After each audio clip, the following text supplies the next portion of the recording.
జనం ఏమనుకుంటారో అన్నటువంటి ఫీలింగ్ ఏం లేదు. మేము ఏదనుకుంటే అదే జనం అనుకోవాలి అన్నటువంటి ఫీలింగే నడుస్తుంది.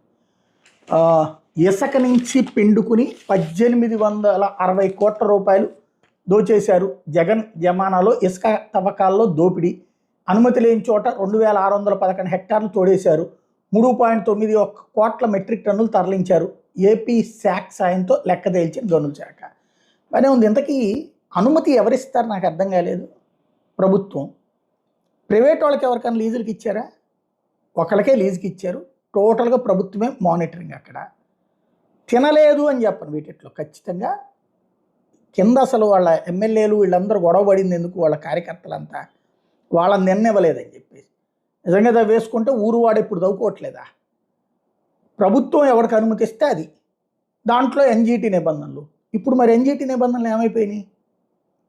చంద్రబాబు గారు ఇంటి వెనకాల కూడా తవ్వుతున్నారు.